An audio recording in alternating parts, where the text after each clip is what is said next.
no seu estado perfeito, feito para viver eternamente, para viver ao lado de Deus para todo sempre, porque ele estava no estado de perfeição.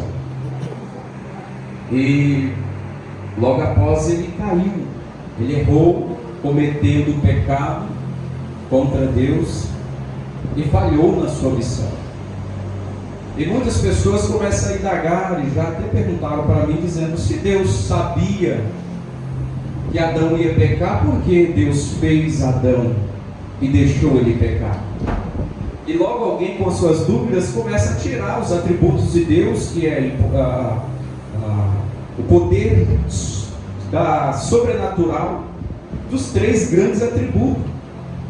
E quando nós observamos a palavra de Deus, e nós vamos entender que Deus não nos fez como robôs, como máquinas, que você aperta um comando e ela faz o que, conforme aquele comando que foi dado. E que você aperta um comando, ela para de fazer o comando que lhe foi dado. Porém, Deus nos fez com um livre-arbítrio. Só que é um grande perigo também para as nossas vidas, como foi na vida de Adão, o livre-arbítrio.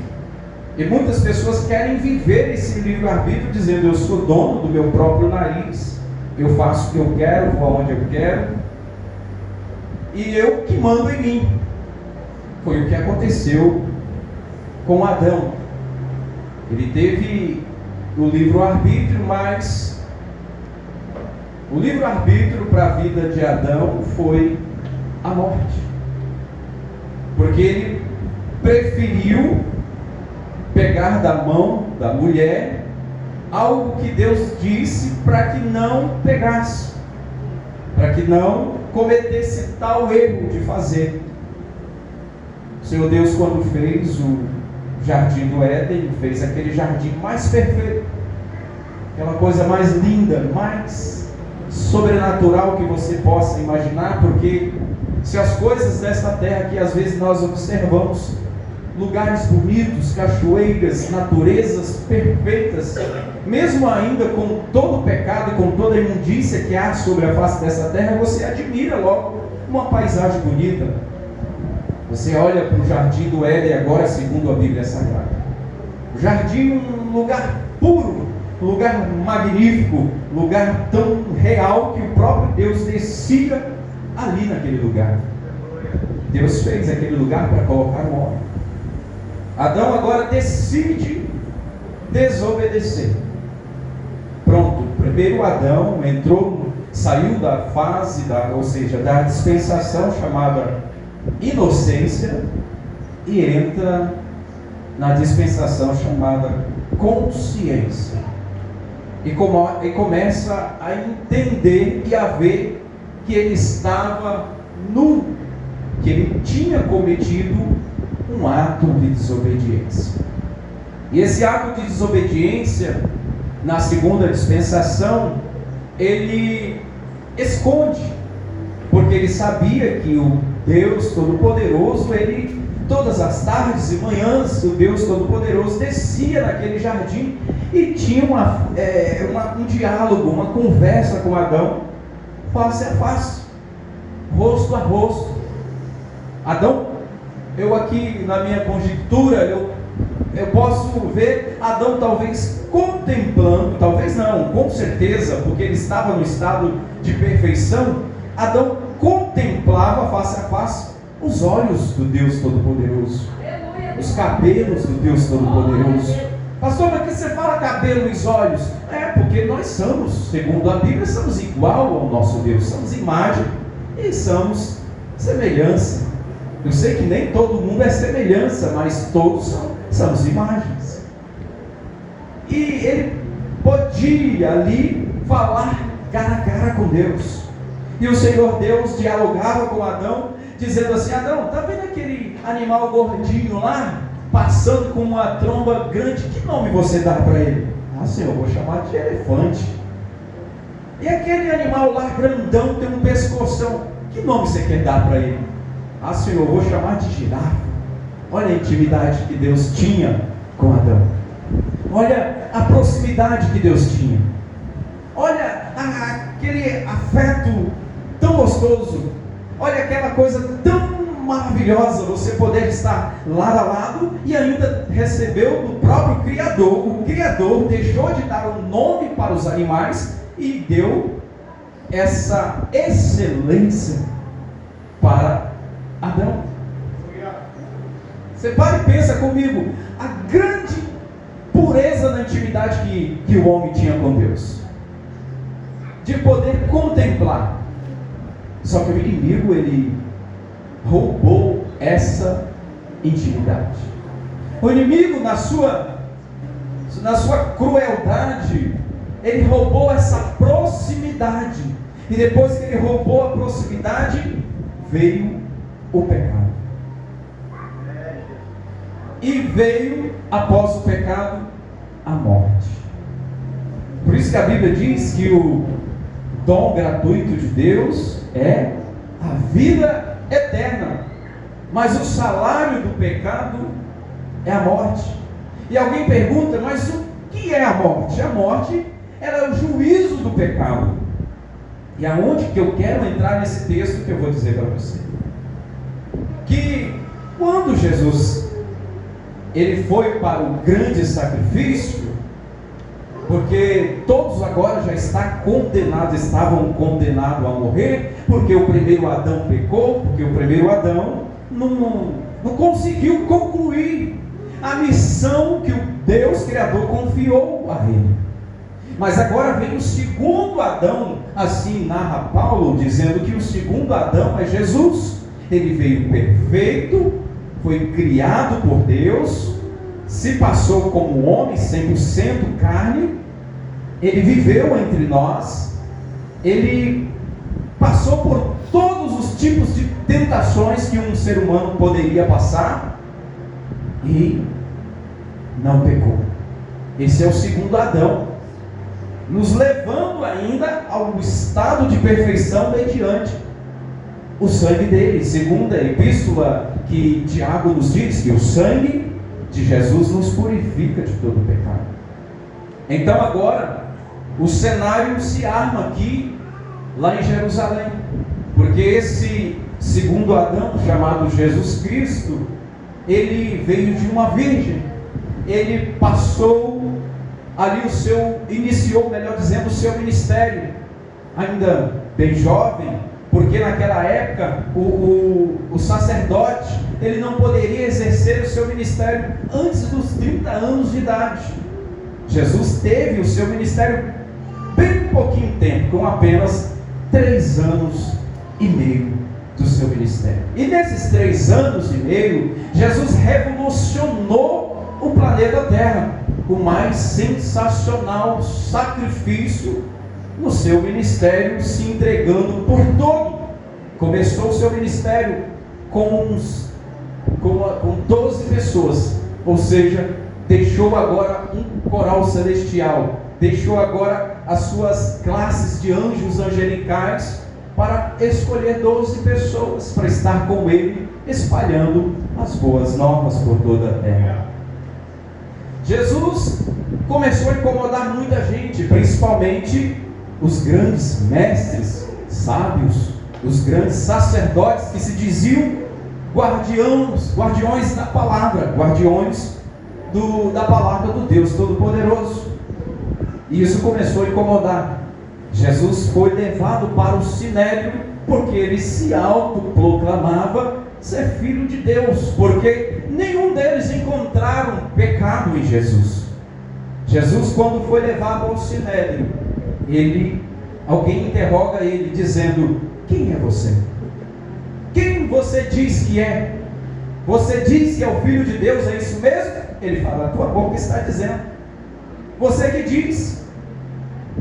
E Jesus, e naquele tempo, irmãos, engraçado é, quando eu falo engraçado, não forma de deboche, mas forma de agraciar-se no poder que vem de Deus sobre as nossas vidas, que naquele tempo, no tempo sacerdotal, quando eles pegavam um cordeiro para o sacrifício, passava-se por 3 pessoas, 3 pessoas analisavam o cordeiro. Para quê? Eles analisavam o cordeiro para ver se era bom para o sacrifício, porque o cordeiro não poderia de forma nenhuma ter nenhum tipo de mancha, não poderia ser defeituoso, não poderia ser aleijado, não poderia ter uma mancha ali suja, não poderia ter um carrapato, não poderia ter nada, tinha que ser puro. E 3 pessoas analisavam. E quem eram essas pessoas? Primeiro que tinha que ser da tribo de Arão. Não era qualquer pessoa, não era qualquer um da tribo de Levi. E Jesus também passou por 3 pessoas para analisar. Jesus passou por Herodes, Jesus passou por Pilatos, Jesus passou por Caifás, e nenhum dos 3 encontrou em Cristo algum tipo de mancha, algum tipo de erro, alguma coisa que estava ali condenando ele a não passar pelo sacrifício. Quando Jesus passa por esses 3, ninguém viu, nem Pilatos, nem Herodes, nem Caifás, ninguém achou algum defeito. Caifás toma uma decisão, pega Jesus e leva para o povo: olha, eu não estou achando defeito nesse camarada, eu não estou achando defeito nele. Era sinal que ele estava bom para o sacrifício. Quando Pilatos pega, manda para o povo: olha, vocês vão ter que decidir, porque eu não achei nenhum erro nele, eu não achei nenhuma imperfeição, vocês decidem. E como naquela época era costumeiramente soltar um preso com benefício, por causa da Páscoa, eles soltavam o preso, e o povo escolhia quem era que soltava. E assim trouxeram Barrabás. Barrabás era um homem forte, alto, grande, era um homem público, era um homem muito conhecido, só que ele estava condenado, preso. Colocam Barrabás e colocam Jesus.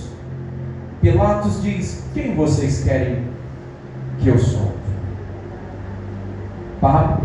Pilatos já tinha dito a condenação de Barrabás porque ele estava preso, e Pilatos também disse a condenação de Jesus, que não tinha motivo nenhum para condenar, e que o povo decidisse.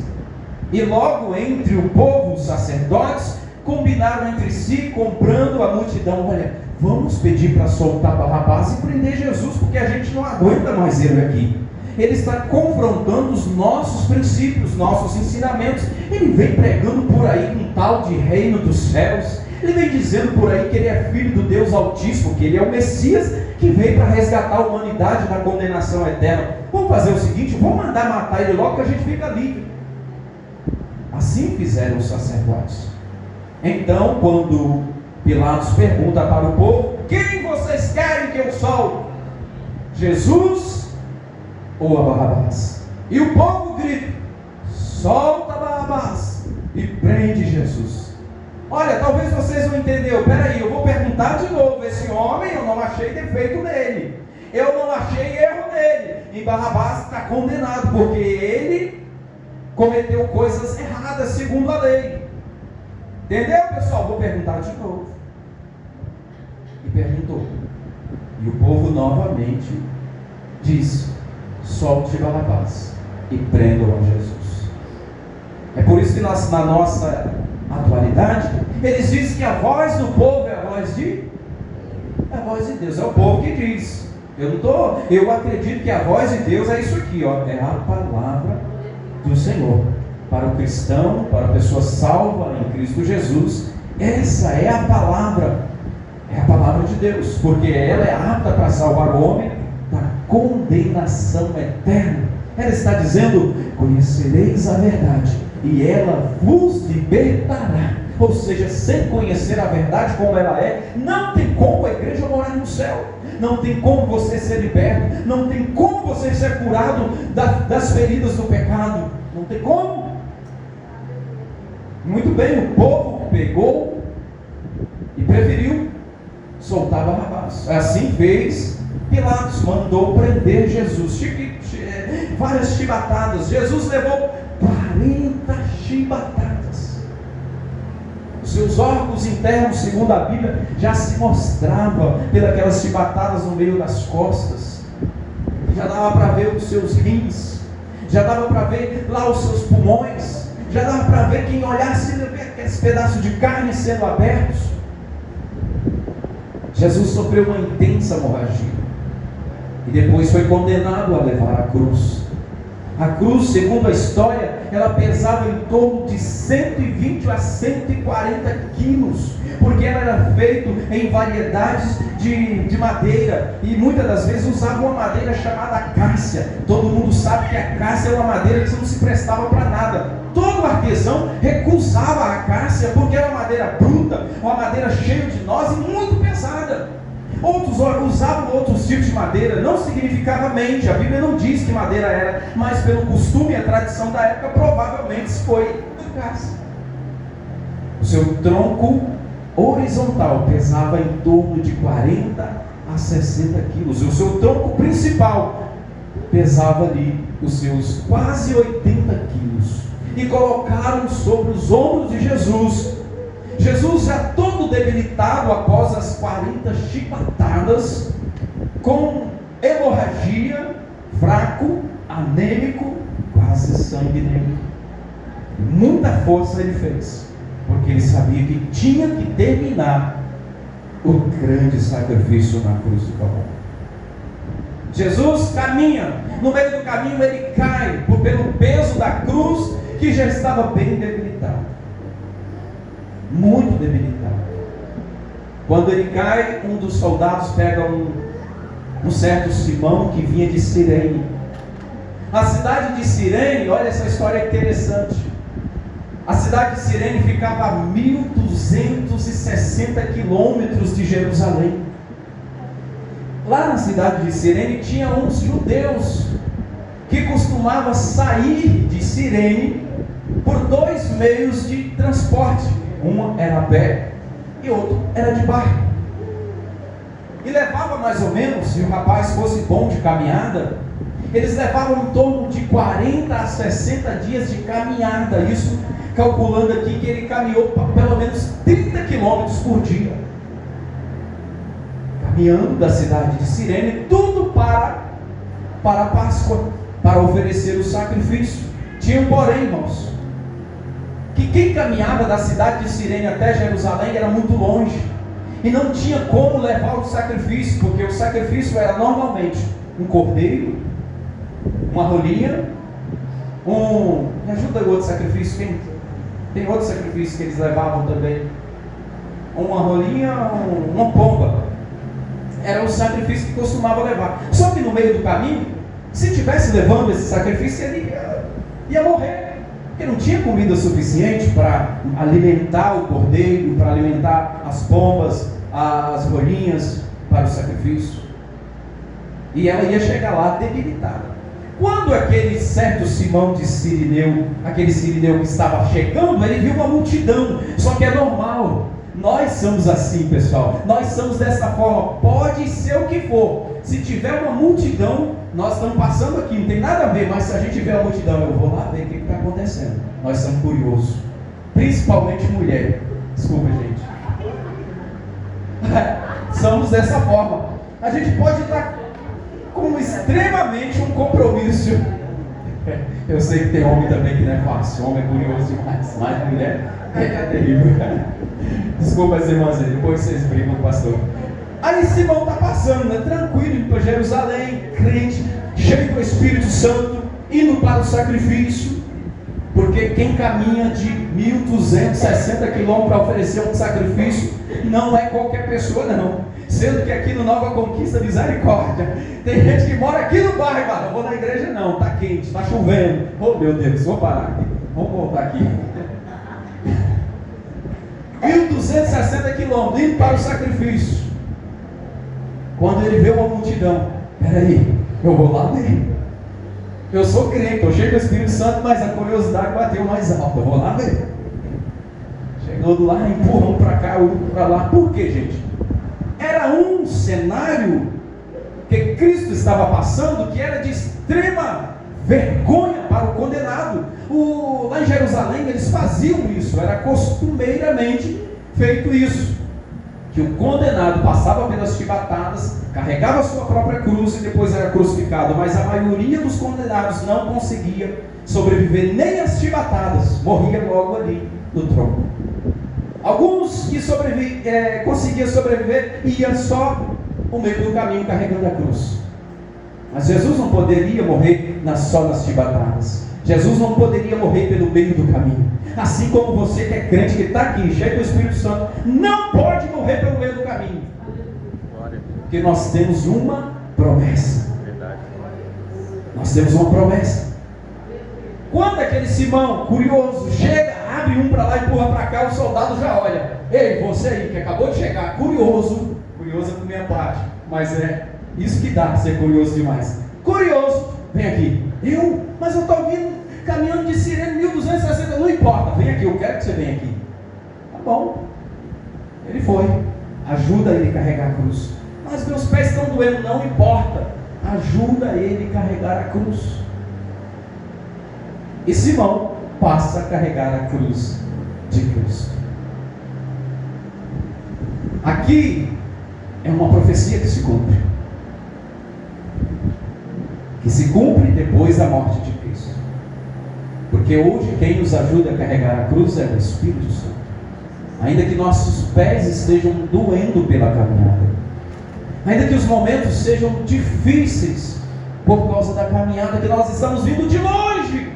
Quantos crentes que não tem aqui nessa manhã, que você está caminhando há muito tempo, e ainda quando chega quase no final dessa jornada, você ainda tem que carregar uma cruz mais pesada do que a sua. Está doendo, às vezes você está em casa, você é mulher que está aqui, que hoje é teu dia, glória a Deus por isso. Você que é mulher que está aqui, está carregando a cruz do teu filho. Você que é mulher que está neste lugar, está carregando a cruz do teu esposo. Alguém te condenou a carregar a cruz dele, porque se você não carregar, ele vai morrer. O teu filho vai morrer, o teu esposo vai morrer, e quem tem que carregar é você. Mas eu fico feliz de uma coisa, que você não está carregando sozinha. Às vezes é a cruz da tua mãe que você tem que carregar, é a cruz do teu pai, e melhor ainda, às vezes é a cruz do teu irmão, que Jesus está convidando a você a carregar na cruz dele. Mas espera aí, pastor, a Bíblia diz que quem quiser vir após mim, nega a si mesmo, toma a tua cruz e segue. Mas tem hora que quem é escolhido não tem escolha. Você pode repetir? Quem é escolhido não tem escolha. Não tem escolha. Nós fomos chamados para servir. E se Deus te chamou para carregar a cruz, mas eu não estou conseguindo nem a minha. Quem disse que é você que consegue? Porque a Bíblia está dizendo que a nossa força não vem de nós, ela vem de Deus. Você sozinho não carregava nem a sua, para com isso. Nem a sua você carregava. Então quando Deus coloca no teu coração para carregar, ajudar alguém a carregar a cruz, ajude. Vou lhe contar uma pequena história, estou caminhando para o final. Essa pequena história, eu acredito que a minha geração viu. Quem aqui lembra da Corrida Maluca? Quem já viu a Corrida Maluca? Aqueles desenhos da Corrida Maluca, aí, ó lá. Que tinha um vilão chamado Dick Vigarista. Quem não lembra do Dick Vigarista? Essa geração talvez não vai lembrar, mas era assim que funcionava.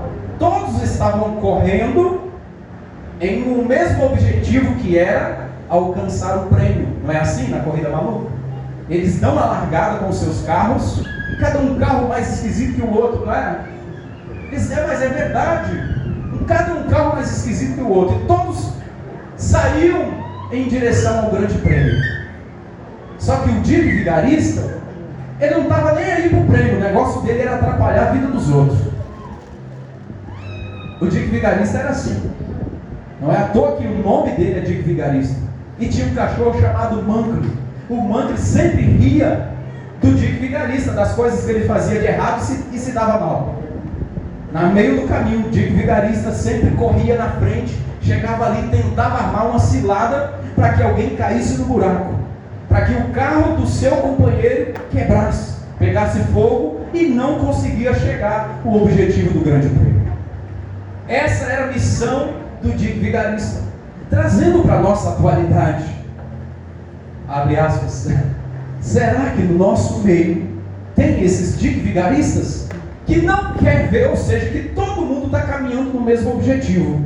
Eu acredito nisso. A Bíblia nos deixa esse amparo que todos aqui somos corpo de Cristo, estamos caminhando no mesmo objetivo. Vimos aqui nessa manhã com o mesmo objetivo, que é de ceiar, comer aquilo que Jesus nos mandou fazer, que é tomar do meu corpo, comer do meu corpo e tomar do meu sangue. Só que tem o Dick Vigarista que ele trabalha o mês todinho para atrapalhar alguém a comer do corpo e tomar do sangue. Tem o Dick Vigarista em nosso meio, que é sempre assim, que a Bíblia nos chama de, a Bíblia vai chamar essas pessoas de joio, a Bíblia chama de bode, a Bíblia chama de, ela tem os seus nomes para lidar a esse tipo de pessoas, que às vezes não quer ver a pessoa chegar aos céus, mas aponta o pecado. Olha lá, está tomando ceia, mas não é digno. Semana passada eu vi ela fazendo isso, fazendo aquilo outro. É os chamados de vigarista, sendo que o único objetivo é o reino dos céus. Deus não nos chamou para isso. Cristo não nos chamou para isso. Imagina agora esse Simão vindo de Cirene, caminhando 1.260 quilômetros, quando o soldado fala assim, pega a cruz dele e leva ele. Eu não tenho nada a ver com isso, é problema dele, ele está sendo condenado pelo pecado dele, ele se vira. Tem muita gente no nosso meio assim, infelizmente. Essas pessoas, alguém talvez me pergunte, pastor, mas por que tem essas pessoas? Essas pessoas não entenderam o propósito do Evangelho. Não entenderam, porque o Evangelho nunca foi apontar o pecado. A lei sim, a lei era apontar o pecado, mas a lei não absorvia ninguém da condenação. Mas a graça mediante a Jesus Cristo naquela cruz, ela veio para nos salvar da condenação. E não nos cabe a nós, porque não foi nós, nenhum de nós, nem eu, que carregou aquela cruz até o final e disse, está consumado. Não foi eu, não foi você, foi Jesus. Então só Ele tem o poder, só Ele tem a autoridade de falar, apartai-vos de mim que eu não vos conheço. E Ele vai dizer naquele grande dia, mas para esses chamados, como foi colocado aqui nessa manhã, os Dicks Vigaristas, que não quer deixar o seu irmão chegar ao objetivo. Então nós temos que repensar que o único digno de apontar quem é digno e quem não é só Jesus. Enquanto isso, nós devemos, mediante a Jesus Cristo, pedir perdão pelos nossos pecados todos os dias. Fala, Senhor, me perdoa. Olhar para dentro de si, e se você se achar mais perfeito do que Jesus, aí você não precisa pedir perdão não, tá bom? Se você se achar mais perfeito do que a Cristo, precisa não. Precisa não. Por quê, pastor? Porque você já está condenado. Segundo João está dizendo isso. Já está condenado ao fogo do inferno. Pastor, essa palavra é pesada, mas você quer que eu minta para você? Não vou mentir. Eu tenho certeza que vocês não querem que o pastor minta e nem viva uma mentira, não. Então, a palavra que nós temos é arrepender-vos, porque é chegada a vós o reino de Deus, mediante a Jesus Cristo naquela cruz. Você pode expor os seus pés?